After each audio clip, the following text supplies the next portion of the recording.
এই বৃষ্টির মধ্যে যাচ্ছি এখন বাপের বাড়িতে। সকালে ঐশিকি স্কুলে গেছিল, ভাবলাম বিকালে যাব, কিন্তু বিকালে প্রচণ্ড বৃষ্টি হচ্ছে, একটুও থামছে না, বেরোতেই পারছি না।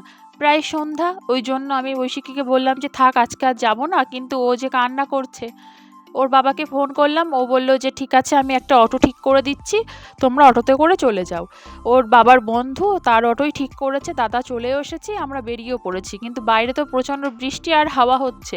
আর আমি পুরো ভিজে গেছি, ওইদিকে আমার শাশুড়ি মাও ভিজে গেছে জলে, আর আমার জামাও তো ভিজেছেই, আর এই যে ব্যাগ সব ভিজে গেছে। আর প্রায় চলেও এসেছি ভিজতে ভিজতে আমাদের রাস্তায়।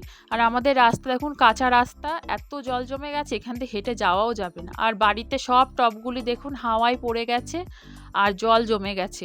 আর আমার ঠাকুমার উদ্দেশ্যে আজকে একটু কীর্তন গীতা পাঠ ছিল, সেটাই হচ্ছে। বৃষ্টির জন্য এখনও অনেকে আসেনি, আসবে। তো সবাই মিলে এই গীতা পাঠ শুনছি। আর ওই যে আমার ঠাকুমা আর ঠাকুর দাদার ছবি,